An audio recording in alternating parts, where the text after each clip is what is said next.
নবী মুহাম্মদ সাল্লাল্লাহু আলাইহি ওয়াসাল্লাম মার খেয়েছেন, তায়েব ভূমিতে রক্ত ঝরেছে। উম্মতের যাতে ক্ষতি না হয়, নিজের পালিত বেটা জায়েদকে রাসূল বলছিলেন, জায়েদ আমার দেহের এক ফোঁটা রক্ত জমিনে পড়া মানে ভূমিকম্প শুরু হয়ে যাবে। আর জমিনে ভূমিকম্প হলে ক্ষতি হবে কার? উম্মতের। রাসূল এটা চাচ্ছিলেন না, তাই জায়েদকে ডেকে বলছিলেন, জায়েদ ওটলার মধ্যে দেখো একটা কাপড়ের টুকরো রয়েছে, ওইটা বার করো। ওইটা বার করে আমি মুহাম্মদ সাল্লাল্লাহু আলাইহি ওয়াসাল্লাম আমার দেহের ক্ষত স্থানগুলো মুছে দাও। একটু মহব্বত করে বলুন। জায়েদ মুছতেছিলেন, আমার নবীর না পছন্দ হচ্ছিল না, মানে জায়েদ এত ধীর গতিতে মুছতেছে। রাসূল লক্ষ্য করলেন, যদি একটা ফোঁটা জমিনে পড়ে যায় তা ক্ষতি তো হবে আমার উম্মতের। জায়েদের সাথে সাথে নবী নিজের দুটো হাত লাগিয়ে দিলেন। আমরা গোসল করার আগে পরে তেল ব্যবহার করি না, ঠিক যেভাবে তেল ব্যবহার করি, রাসূলের গায়ের ওই রক্তগুলো নবী গায়ে এইভাবে মাখছিলেন যাতে একটা ফোঁটা রক্ত জমিনে না পতিত হয়। আরো একবার বলুন সুবহানাল্লাহ। দেখা গেল এক ফোঁটা রক্ত রাসূলের অগোচরে, আমার নবী জানেন না, জায়েদও জানে না, এক ফোঁটা রক্ত জমিনের দিকে তীব্র গতিতে চলে আসতেছে। আচ্ছা, আমার নবী চায় না উম্মতের ক্ষতি হোক, আমার রব কি চাবেন রাসূলের উম্মতের কষ্ট দিতে? কথা বলেন, কথা বলেন। কোন নবীর উম্মত মর্যাদাবান আমরা? নবী জান্নাতে না গেলে দুনিয়ার কোন নবী জান্নাতে যাবেন না, আর আমরা জান্নাতে না যাওয়া পর্যন্ত দুনিয়ার কোন নবীর উম্মতেরা জান্নাতে যেতে পারবে না। আরো একবার বলুন সুবহানাল্লাহ। কি মর্যাদা আল্লাহ আমাদের দিয়েছে। আল্লাহ চায় না উম্মতে মুহাম্মাদীর ক্ষতি হোক। এজন্য রাসূলের অবর্তমানে এক ফোঁটা রক্ত জমিনে আসতেছে, তাতে কি? কিন্তু মহান আল্লাহ জিবরাইলকে ডাকলেন, জিবরাইল জলদি করে যাও, ওই যে এক ফোঁটা রক্ত আমার রাসূলের দেহের থেকে ঝরেছে ওটা যেন জমিনে না পড়ে। জমিনে পড়লেই আমি অনুমতি না দিলেও জমিন স্থির থাকবে না, রাসূলের সঙ্গে বেউজ্জতি হচ্ছে, জমিন কম্পন করে উঠবে। জলদি করে নেমে যাও আর তোমার ডানা দুটো আমার রাসূলের পায়ের তলায় বিছিয়ে দাও, যাতে রাসূলের পড়া ওই রক্তের ফোঁটা তোমার ডানার উপরে পতিত হয়। আরো একবার বলুন সুবহানাল্লাহ। যাতে রাসূলের উম্মতের অসহায় তাই এত দূরে রই, অসহায় তাই এত দূরে রই, শুধু সালাম জানাই মদিনা, যাইতে পারলাম না মদিনা, দেখতে পারলাম না মদিনা। নাম কত সুন্দর,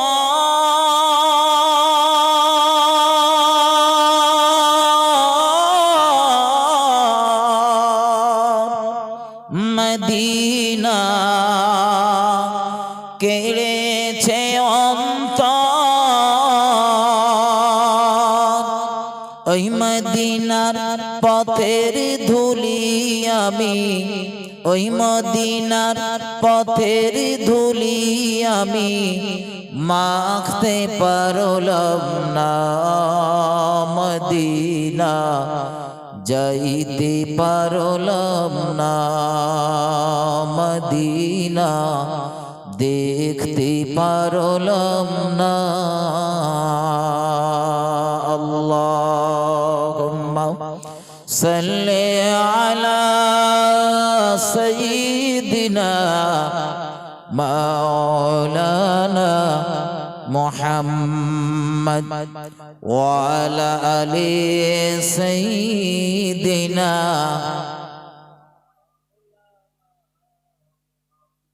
আম্মা বা'দ। মুআজ্জিজ মুকাররম উলামা হযরত, সম্মানীয় আজকের জলসার সুযোগ্য সভাপতি মহাশয়, সম্মুখে বসে থাকা দিন দরদি, ইসলাম দরদি, নেককার আল্লাহওয়ালা প্রাণের ভাই মুসলমান, নওজোয়ান তরুণ যুবকেরা, আমার সোনার লালেরা ভাই জানেন, পর্দায় অবস্থিতা ধার্মিকা আমার মা ও বোনেরা, সকলকে অন্তরের অন্তঃস্থল থেকে ভক্তিপূর্ণ সালাম ও মোবারকবাদ জানিয়ে সমস্ত প্রশংসা মহান আল্লাহর দরবারে জ্ঞাপন করব, সকলে মন খুলে বলি আলহামদুলিল্লাহ। ভাই, রাত গভীর হয়েছে, তবে সময়টা চলছে তাহাজ্জুদের নামাজের সময়। এ সময় মহান আল্লাহ পৃথিবী একদম নিকটতম আসমানে এসে আমাদেরকে ডেকে ডেকে বলেন, বান্দা কার কি লাগবে বলো, আমি আল্লাহ তোমার চাহিদা পূরণ করে দেব। একটু মহব্বত করে বলুন সুবহানাল্লাহ, আর একটু মিলে ঝুলে বলেন সুবহানাল্লাহ, আর একটু আওয়াজ দিয়ে বলেন সুবহানাল্লাহ। এই মর্যাদাপূর্ণ সময়, যে সময় আল্লাহর দরবারে কিছু চাইলে আল্লাহ দেন, সেই সময় আল্লাহ ডাকতে গিয়ে গালের পাশ দিয়ে আওয়াজটা গড়িয়ে ফেলে দেওয়াটা খুব বুদ্ধিমানের কাজ। গতকাল এই সময় আপনি ঘুমাচ্ছিলেন, হিসাব করতে গেলে আপনাদের এখানে এশার নামাজ 7:30 এশার নামাজ, মানে আপনারা খেয়ে দিয়ে 9টার মধ্যে শুয়ে পড়েছেন। মানে গতকাল এই সময় আপনাদের 2 ঘন্টা ঘুম হয়ে গেছে। এই সময়টা তো অন্যান্য দিন জেগে থাকেন না, যখন জেগে রয়েছেন সময়টা একটু কাজে লাগে। রাস্তায় যারা রয়েছেন ভাই, কিছু না মনে করলে, আমি আপনার মহব্বত করি তাই বলছি, ঠান্ডা পড়ছে প্রচন্ড, উপর থেকে নেওয়ারও পড়ছে, সর্দি কাশি হবে, ভিতরে বসেন, ভিতরে জায়গা রয়েছে। আপনারা আমার ইমানি ভাই, আমি চাই না আমার কোনো ইমানি ভাই কষ্ট পাক, কোনো ভাই অসুস্থ হোক, এটা আমি চাই না। আপনারা ওই বাইরে বসে থাকলেও কর্তৃপক্ষ আমার টাকা দেবে, ভেতরে বসলেও বলেন টাকা দেবে, না বসে আপনারা উঠে বাড়ি চলে গেলেও আরো তাড়াতাড়ি টাকা পাওয়ানো হবে। আপনারা বোঝেন না কেন? তার মানে হাজিরা খাতায় নাম পুরো আমার সই হয়ে গেছে। যা 10 মিনিট বলেছি, 5 মিনিট বলেছি, এখন দোয়া করে দিতে বললেও দোয়া করে দিতে আমি প্রস্তুত। কিন্তু কর্তৃপক্ষর একটুখানি দায়িত্ব রয়েছে ঘাড়ে, দায়িত্বটা বোঝাটা একটুখানি নামিয়ে নিন। দরুদ ও সালাম প্রিয় নবীর উপরে শত কোটি বার বর্ষিত হোক, সকলে বলি সাল্লাল্লাহু আলাইহি ওয়াসাল্লাম। মাগরিবের নামাজের পর থেকে ওয়াজ নসিহত আল্লাহ পাকের শুকরিয়া প্রচুর শুনেছেন। ফুরফুরা দরবার শরীফ থেকে হযরত এসেছিলেন, আমার আগেই পীরনগর দরবার থেকে ভাইজান এসেছিলেন, আর আমি তো অযোগ্য, আপনাদের গ্রামে বেশ কয়েকবার এসেছি, আজও এসেছি আপনাদের একটু দোয়া নেবার জন্য। তো সাথে কোরআন শরীফের একটি আয়াত এবং রাসূলের জবানে বর্ণিত ছোট্ট একটি হাদিসের টুকরা তেলাওয়াত করেছি। এর উপরেই 2টি কথা বলবার নিয়ত করছি। একটু মন খুলে অন্তর নিংড়ানো দোয়া করেন, মহান আল্লাহ কিছু আলোচনা করিয়ে নেন, বলুন আল্লাহুম্মা আমিন। কোরআন শরীফের ভিতরে মহান আল্লাহ স্পষ্ট ভাষায় বর্ণনা করেন, ওমা আরসালনাকা ইল্লা রাহমাতাল লিল আলামিন। মহান আল্লাহ বলেন, জগৎবাসী, তোমাদের জন্য আমার নবীকে রহমত স্বরূপ পাঠানো হয়েছে। একটু মহব্বত করে বলুন। আচ্ছা, আমার নবীকে আল্লাহ রহমত বলেছেন, দুনিয়ার কোন নবী রাসূলকে এই সার্টিফিকেট আল্লাহ দেয়নি। আমরা খুশি না বেজার? যদি খুশি হন তো খুশির মতন সুবহানাল্লাহ বলেন, এইটা খুশি সুবহানাল্লাহ। আচ্ছা, বেজারের মতন বলেন।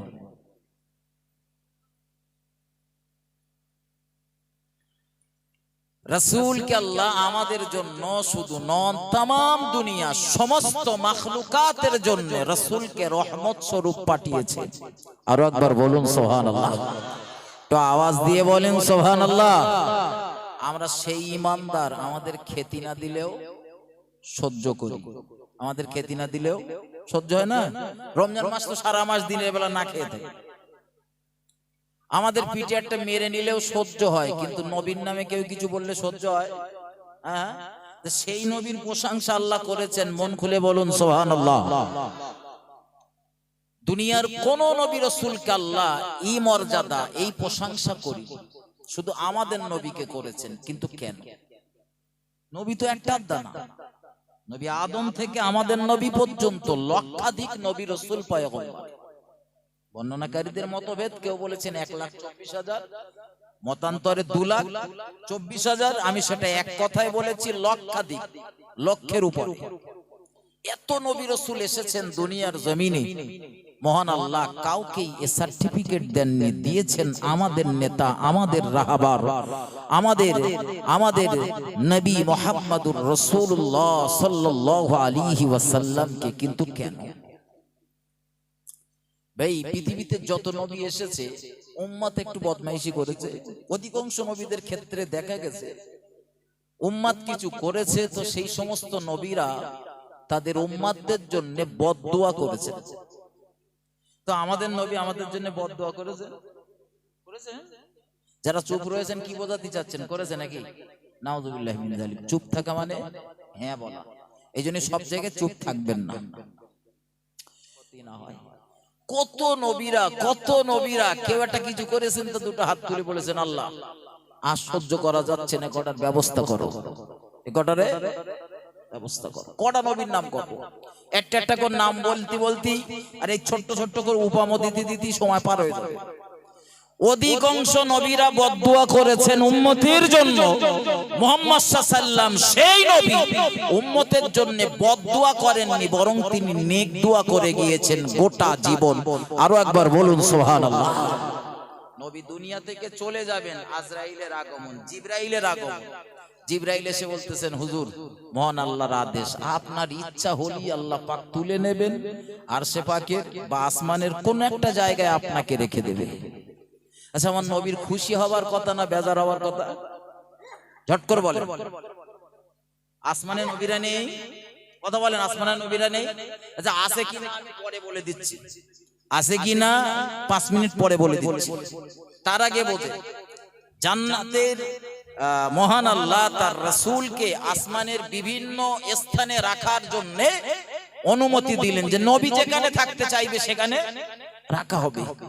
তো নবীর কাছে এই সংবাদ যখন প্রেরণ করা হলো, রাসূলের প্রথম প্রশ্ন, আমি না হয় ওখানে যাব, উম্মত থাকবে কোথায়? আমি যাব উপরে, কিন্তু আমার উম্মত গুলো থাকবে কোথায়? হুজুর আপনার উম্মত থাকবে জমিনে, আপনি থাকবেন আসমানে। নবী এক বাক্যে বললেন, জিবরাইল আমার আল্লাহকে জানিয়ে দাও উম্মতকে জমিনে ফেলে আমি মুহাম্মদ সাল্লাল্লাহু আসমানে যেতে চাই না। আরো একবার বলুন, আর একটু আওয়াজ দিয়ে বলে, মন খুলে বলুন, নারায়ে তাকবীর, নারায়ে তাকবীর। কি জন্য রাসূলকে রাহমাতুল লিল আলামিন বলেছেন আমার মহান আল্লাহ? মুহাম্মদুর রাসূলুল্লাহ সাল্লাল্লাহু আলাইহি ওয়াসাল্লাম মক্কা জমিনে যখন দুর্বার গতিতে কলেমার দাওয়াত দিচ্ছিলেন, আমার নবীর এই কলেমার দাওয়াত দিতে গিয়ে কত মার খেতে হলো, কত রক্ত ঝরাতে হলো। আল্লাহর নবী কলেমার দাওয়াত দিতে গিয়ে আমার রাসূলকে মা খেকো বাপ খেকো বলে গালিগালাজ শুনতে হলো। মুহাম্মাদুর রাসূলুল্লাহ সাল্লাল্লাহু আলাইহি ওয়াসাল্লাম এই কলিমার দাওয়াত দিতে গিয়ে যখন প্রচন্ডভাবে অপমানিত হচ্ছিলেন, অত্যাচারে মুহাম্মাদুর রাসূলুল্লাহ যখন জর্জরিত হচ্ছিলেন, গভীর রজনীতে মহান আল্লাহ জিবরাইল রে ডাক দিলেন, জিবরাইল আমার নবী কলেমার দাওয়াত নিয়ে মক্কার অলিতে গলিতে দুর্বার গতিতে ছুটে চলে। ওরা আমার নবীকে কত মার মারে, কত গালিগালাজ করে, কত কটূক্তি করে। মুহাম্মাদুর রাসূলুল্লাহ সাল্লাল্লাহু আলাইহি ওয়াসাল্লাম গোটা দিন কলিমার দাওয়াত দিয়ে সন্ধ্যা বেলা যখন ঘরের কোণে বসে বসে কাঁদে, রব্বুল আলামিন আপনার কলিমার দাওয়াত দিতে গিয়ে ওরা আমার মারে, ওরা আমায় গালি দেয়, ছোট বড় কথা বলে, আমার কোনো কষ্ট হয় না। কিন্তু রব্বুল আলামিন ওরা যখন আমার মরা মার মরা বাপ তুলে গালমন্দ করে, আমি রাসূলুল্লাহ আমার সহ্য হয় না। রব্বুল আলামিন আল্লাহ এরপরে আপনার শাহী দরবারে আমার মিনতি, আমার ফরিয়াদ, ওরা আমার যত মারে মারুক, যত গালি দেয় দিক, যত অত্যাচার করে করুক, ওরা আমায় যত মা খেকো বাপ খেকো বলে বলুক আল্লাহ, আপনি যে দায়িত্ব আমার দিয়েছেন ওই দায়িত্ব পালন করা থেকে যেন এক মুহূর্তের জন্য আমায় সরাবেন না। একটু মহব্বত করে বলুন সুবহানাল্লাহ, আর একটু ভক্তি ভরে বলুন সুবহানাল্লাহ।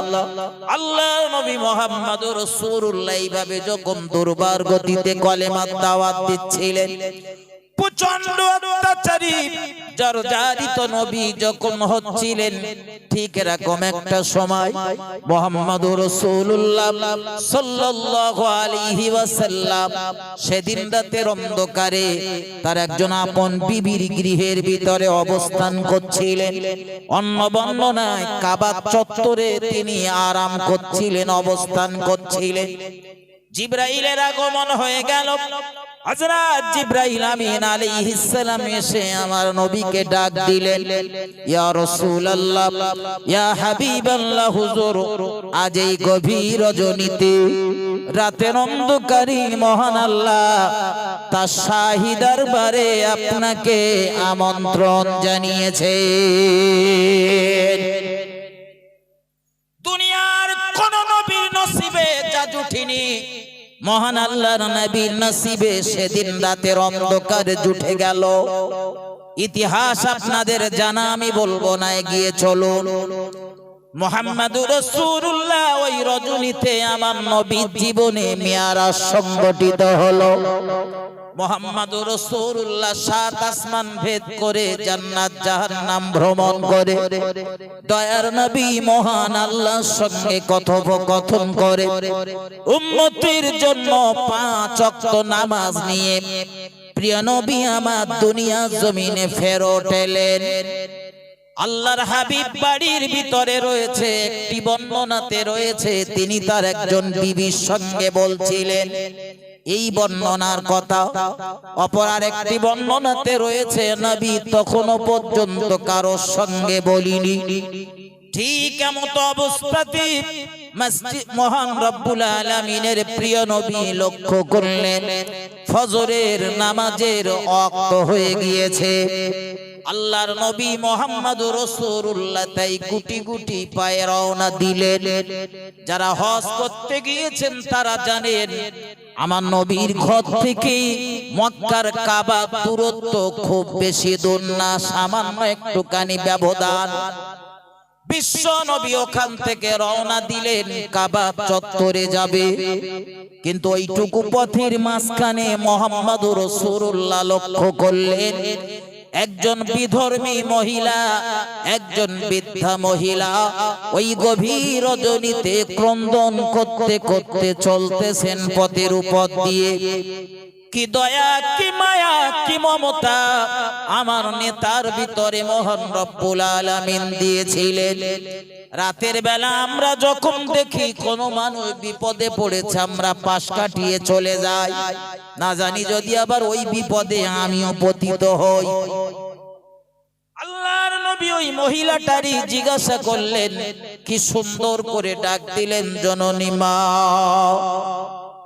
আমি মুহাম্মদুর রাসূলুল্লাহ সাল্লাল্লাহু আলাইহি ওয়াসাল্লাম বলছি মা, এই রজনীতে এই গভীর রাতে আপনার চোখের কোণে কেন পানি? আরে এত রাতে আপনি যাচ্ছেন কোথায়, চলছেন কোথায়? ওই বৃদ্ধা রমণীটা তার সব কথা খুলে বললেন, বিস্তার আলোচনা করার মৌকা নেই, সংক্ষেপে মাথায় নেন। বৃদ্ধা রমণীটি প্রিয় নবী সাল্লাল্লাহু আলাইহি ওয়াসাল্লামকে লক্ষ্য করে বললেন, আব্দুল্লাহর বেটা মুহাম্মদ সাল্লাল্লাহু আলাইহি ওয়াসাল্লাম, আমি শারীরিকভাবে অসুস্থ, দুনিয়ার জমিনে আমার স্বামী নেই, সন্তান সন্ততি কেউ নেই, নিজের সংসার পরিচালনা করার জন্য নিজেকেই পরিশ্রম করতে হয়। আমি একজন ইহুদির বাড়িতে প্রতিদিন কাজ কাম করি, ও যা স্যালারি দেয়, মাইনে দেয়, যেটা আমায় দেয় তা দিয়ে কোনো মতে আমার সংসারটা চলে। কিন্তু আজ রাতের বেলা আমার শরীরটা বড় অসুস্থ, এই অসুস্থ শরীর নিয়ে আমায় চলতে হচ্ছে ইহুদির বাড়িতে। তবে আমার কান্নার কারণ হলো আমার বড় ভয় হচ্ছে, অন্যদিন যে সময় আমি ইহুদির বাড়িতে আমার মনিবের বাড়িতে কাজে যাই, আজ বহু দেরি হয়ে গেল। আর আপনি তো জানেন আমার মনিব প্রচন্ড রাগী, আমি গেলেই হয়তো তার বাড়ির কাছ থেকে আমার তাড়িয়ে দেবে, আমার সংসার চালানোটা বড় কষ্টকর হয়ে যাবে। এজন্য আমি মনের দুঃখে কাঁদতে কাঁদতে পথ চলতেছি। বন্ধুরে, এমন সংবাদ যদি আমরা শুনতাম তা কি বলতাম? ওয়াজ নিজের গায়ে ফেলেন। আল্লাহর হাবিব শুধু এই কথাটা শুনেছেন, ওই ইহুদি মহিলার সামনে নবী দাঁড়িয়ে গেল। কোন ইমানদার না, মুসলমান না, ইহুদি, ইহুদি অন্য জাত। আমি যে আগে বলেছি আমার নবী আল্লাহ তামাম দুনিয়া সমস্ত জাতির জন্য, সকলের জন্য রহমত করে পাঠিয়েছেন, তার জ্বলন্ত প্রমাণ নেন। ইহুদি মহিলারি বিশ্ব নবী ডাক দিয়ে বললেন, মা জননী কাঁদবেন না, কাঁদবেন না। ও জননী মা, চোখের পানি মুছে ফেলুন। আমি আব্দুল্লাহর বেটা মুহাম্মাদুর রাসূলুল্লাহ সাল্লাল্লাহু আলাইহি ওয়াসাল্লাম কথা দিলাম, আজ আমি আপনার জন্য যদি আপনার মনিবের, আপনার মাহাজনের পা দুটো জড়িয়ে ধরতে হয় ধরব, তথাপিও তার বাড়ির কাছ থেকে আপনাকে তাড়াতে দেব না।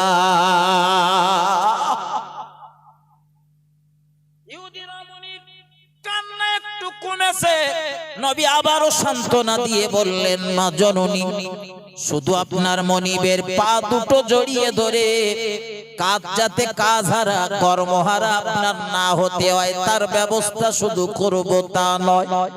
আমি আব্দুল্লাহর বেটা মুহাম্মদ সাল্লাল্লাহু আলাইহি ওয়াসাল্লাম কথা দিলাম, আজ রাতের অন্ধকারে আপনার মনিবের বাড়ির যত কাজ রয়েছে সব কাজগুলো আমি আমার নিজের হাতে করব, আর আপনাকে আরাম করার মতো ব্যবস্থা করে দেব আপনার মনিবের বাড়িতে। দরদি মানুষ পৃথিবীতে কম নেই, কম আছে না বেশি আছে? আছে না? এরকম বিপদ আপদ মুসিবতে বললে বহু মানুষ সাহায্য সহযোগিতা করে, তাই বলে এইরকম সাহায্য করার লোক আমি পাই। হাসিবুর বিপদে পড়েছে, হাসিবুরের হাত দুটো ধরে বলল, হুজুর চলেন আপনার বাড়ি পর্যন্ত দিয়ে আসি। আবার আমার বাড়ি গিয়ে আমারে বলবে যে হুজুর আপনি ঘুমান, সারা রাত জাগা, তা আপনার বাড়ির যত কাজ কাম রয়েছে পয়সা টয়সা কিছু লাগবে না, রোজগন্ডা কিছু দিতে হবে না, ওসব কাজ কাম গুলো সব আমি নিঃস্বার্থভাবে করে দিচ্ছি। পাওয়া যাবে, পাওয়া যাবে। আপনাদের কালেরাইট এলাকায় মনে হচ্ছে পাওয়া যাবে, দুটো চারটে নাকি বলেন? শুধু রাসূলের আদর্শ দেখে।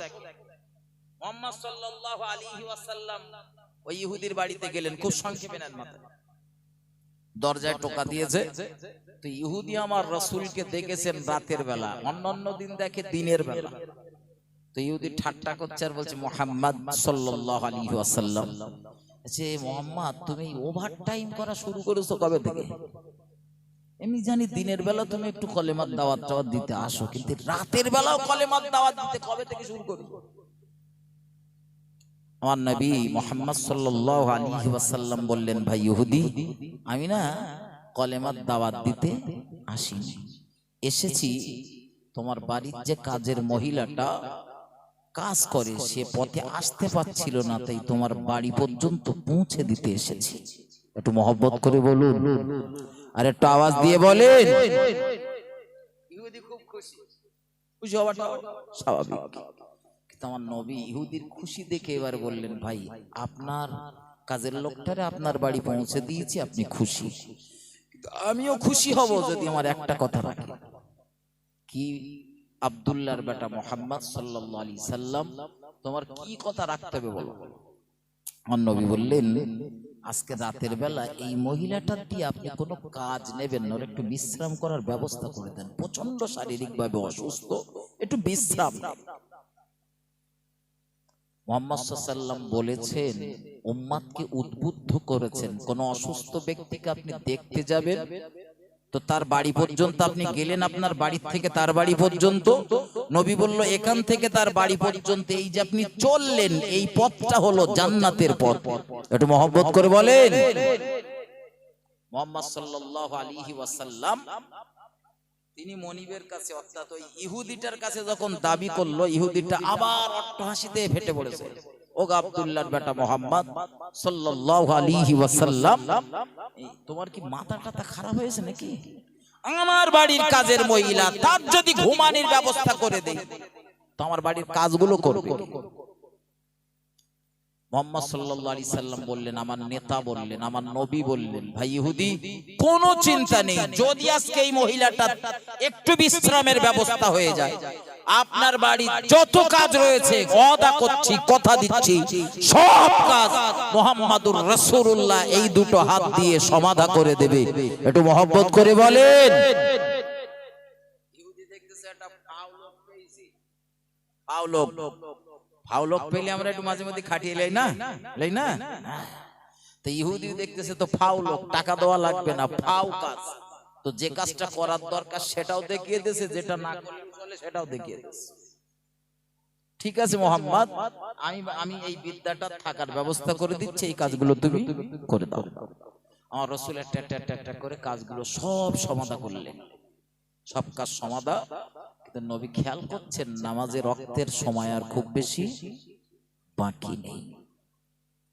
আল্লাহর নবী মুহাম্মদুর রাসূলুল্লাহ সাল্লাল্লাহু আলাইহি ওয়াসাল্লাম, নবী আমার এবার ইহুদিরে ডাক দিয়েছেন, ভাই ইহুদি, আমি আমার জানা মতে যতগুলো কাজ তুমি আমারে দিয়েছিলে সমস্ত কাজগুলো আমি সমাধা করে দিয়েছি, তবে এবারে তোমার কাছে আমার দাবি, আমি আল্লাহর কাবায় যাব নামাজ আদায় করার জন্য। একটু মহব্বত করে বলুন সুবহানাল্লাহ। ও বাবাজি ভাই জানেরা, আমার নবীর জীবনে কোনো গুনাহ ছিল না, কোনো অন্যায় ছিল না, কোনো ভুল ছিল না, কোনো ত্রুটি ছিল না, অথচ মুহাম্মদুর রাসূলুল্লাহ তার জীবনে কখনোই তিনি নামাজ কাজা করেননি। আর আমাদের নিশ্চয়তা নেই আমরা জান্নাতে যাব না জাহান্নামে যাব, তারপরেও বহু মানুষ রয়েছে নামাজ আমরা আদায় করি না, পড়ি না। পড়বেন না পড়বেন ওটা আপনার ব্যাপার, আমি নামাজ পড়ার রস করি না, আজও করব না, চিন্তা নেই। আল্লাহর নবী মুহাম্মদুর রাসূলুল্লাহ যেই বলেছেন নামাজ আদায় করতে যাব, ইহুদি আমার নবীর সামনে দাঁড়িয়ে গেল। ও আব্দুল্লাহর বেটা মুহাম্মদ সাল্লাল্লাহু আলাইহি ওয়াসাল্লাম, কোথায় যাবেন বললেন? আমার নবী জবাব দিয়েছেন, ইহুদি রে, আমি আল্লাহর কাবায় যাব নামাজ আদায় করার জন্য। ইহুদি ডাক দিয়ে বললেন, আব্দুল্লাহর বেটা মুহাম্মদ সাল্লাল্লাহু আলাইহি ওয়াসাল্লাম, ওই কাবা চত্বরে নামাজ আদায় করতে গেলে তোমার মাথা ধরে কাবা চত্বরের সঙ্গে ঠুকে দেয়। কখনো নামাজ আদায় করতে গেলে উটের পচা নাড়ি ভুড়ি তোমার স্কন্ধের উপরে চাপিয়ে দেয়। ওই কাবা চত্বরে নামাজ পড়তে গেলে তোমার গায়ে ধুলো বালি ছড়িয়ে দেয়। ওই কাবা চত্বরে নামাজ পড়তে গেলে পাথরের আঘাতে তোমারে রক্তাক্ত করে। ওই কাবা চত্বরে নামাজ পড়তে গেলে আব্দুল্লাহর বেটা মুহাম্মদ সাল্লাল্লাহু আলাইহি ওয়াসাল্লাম, ওরা তোমাকে গাল বন্ধ করে, ওরা তোমার গায়ে থুতু নিক্ষেপ করে। আমি তোমায় মারব না, গালি দেব না, গায়ে থুতু দেব না, তোমার উপরে চড়াও হব না। তবে আমার একটা প্রশ্ন রয়েছে, জানার দরকার, একটিবারের জন্য আমার প্রশ্নের জবাবটা আপনার দেওয়া লাগবে। আমার নবী জবাব দিলেন, ভাই ইহুদি, নামাজের সময় খুব বেশি বাকি নেই, এখন আমার ছুটি দাও, আমি নামাজ সমাধা করে কথা দিচ্ছি তোমার বাড়িতে আসব, আর কাজ যদি কোনো বাকি থাকে সে কাজগুলো সমাধান করে দেব। তখন একটা জায়গায় যত জানা তো যত প্রশ্ন করার করো, আমার যতগুলো জানা থাকবে তোমার জবাব দিয়ে দেব। ও বাবাজি ভাই জানেরা, কিন্তু ইহুদি নাছুরির মতো লেগেছে আব্দুল্লাহর বেটা মুহাম্মদ সাল্লাল্লাহু আলাইহি ওয়াসাল্লাম আমার একটা প্রশ্নের জবাব না পেলে আমার বাড়ি থেকে আপনারে যেতে দেব না। আমার নবী অপরগ হয়ে বললেন, ইহুদি তাড়াতাড়ি প্রশ্ন করো। কি প্রশ্ন করবে? ও ইহুদি, আল্লাহর নবী মুহাম্মদুর রাসূলুল্লাহর মুখের দিকে তাকিয়ে প্রশ্ন ছুড়ে দিলেন, আব্দুল্লাহর বেটা মুহাম্মদ সাল্লাল্লাহু আলাইহি ওয়াসাল্লাম, এই মক্কার মানুষের আপনারে আসাদিক বলে, আপনি সত্যবাদী, আপনি চিটিংবাজি করেন না, ধোঁকাবাজি করেন না, মিথ্যা কথা বলেন না, আপনি বড় বিশ্বস্ত, তাই মক্কার মানুষেরা আপনারে বলে আল আমিন। ও আব্দুল্লাহর বেটা, সত্য কথা বলবেন, জানি আপনি মিথ্যা কথা বলেন না, তারপরেও জিজ্ঞাসা করছি, আজ রাতের বেলা আপনি কি মহান আল্লাহর শাহী দরবারে গিয়েছিলেন? আল্লাহর নবী মুহাম্মদুর রাসূলুল্লাহ, আমার নবী অবাক হয়ে গেল, আল্লাহ সত্যি তো আমি গিয়েছিলাম আপনার দরবারে, কিন্তু দুনিয়ার কোন মানুষকে তো আমি শোনাইনি, জানাইনি, কিন্তু ইহুদি সংবাদ পেল কিভাবে? ইহুদির কাছে সংবাদ এলো কিভাবে? আল্লাহর নবী জবাব দিলেন, বা ইহুদি, হ্যাঁ আমি গতকাল রাতের বেলা মহান আল্লাহর শাহী দরবারের মেহমান বেনেছিলাম। কিন্তু ইহুদি আবার নাসরের মতো লেগেছে, আব্দুল্লাহর বেটা মুহাম্মদ সাল্লাল্লাহু আলাইহি ওয়াসাল্লাম শুধু গিয়েছিলাম বললে সার নেই, আপনি গিয়েছিলেন কিনা তার প্রমাণ দেন। এই যে মিয়ারাজের ঘটনা, রাসূল যে পরদিন সকালবেলা ফজরের নামাজের পরে বলছিলেন, তখনও মক্কার মানুষগুলো প্রমাণ চাচ্ছিল। আব্দুল্লাহর বেটা মুহাম্মদ সাল্লাল্লাহু আলাইহি সাল্লাম, আপনি মহান আল্লাহর শাহী দরবার পর্যন্ত গিয়েছেন, তো ওদিকে তো আমাদের যাওয়া নেই, কিন্তু ওই যে জেরুজালেম, বাইতুল মুকাদ্দাস, মসজিদুল আকসা, ওই মসজিদটার কটা সিঁড়ির ধাপ, পোটের ধাপ, দরওয়াজা কটা, জানালা কটা, এগুলো একটু বলুন। আচ্ছা ভাই, আমি বিশ্বাস করেন আপনাদের এই মসজিদটাই ৩-৪ বার এসেছি, তা আমার যদি আপনারা জিজ্ঞাসা করেন, হুজুর আমাদের মসজিদের কটা দরজা, কটা জানলা, একটু ঘুরে এসেছি, তাও বলতে পারবো। রাসূল তো গিয়েছেন, 2 রাকাত নামাজ পড়েছেন, तमाम দুনিয়ার নবীগুলোরে নিয়ে রাসূল 2 রাকাত নামাজ আদায় করেছেন, আর এই সমস্ত নবীদের বক্তৃতা শুনেছেন। আচ্ছা, আমার নবী ওই দরজা জানলা গোনার সুযোগ পেয়েছে?